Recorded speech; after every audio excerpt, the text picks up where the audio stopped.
About this for a second. Rest is the rebellion in a world that glorifies burnout. I'm a rebel at heart, right? I'm a middle child. It's burned into my blood. So I like to rebel, you know what I mean? Rest, though, is not the way that I choose to rebel. Although I'm going to challenge myself today to do so, because I always find myself moving, right? And I wonder why my child's that way. For instance, yesterday, my husband was laying down, relaxing, resting, and he had the little massage thing on him, and he like fell asleep on the couch, which isn't something that commonly happens in our home. And Charlie was like concerned. My daughter was concerned. She's like, what's going on? And then I just had a moment of like, she's never seen me relax. Did I see my mom relax? My mom was a single mom. No, I did not see my mom relax. And what does that make me think about relaxing? Laziness. Makes me think,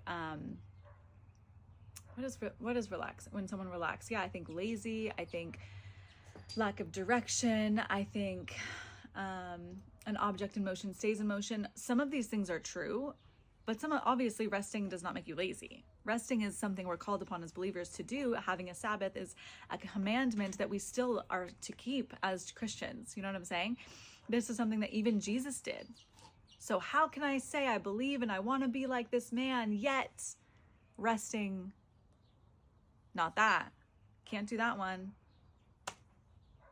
That made me really look inward. So I really want to challenge myself to really actually keep a Sabbath for my daughter to watch, because in a world that women have to work 10 times harder than everyone else to keep up, what do I want to teach her? I don't want my daughter to burn out. I don't want my daughter to overwork herself like she is right now. Today's challenge is to go 2 to 3 hours of resting and not having anything that you're striving for in those 2 to 3 hours.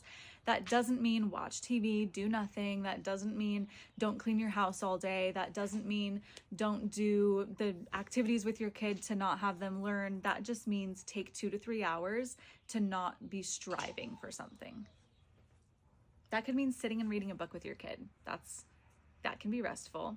Can't always be restful.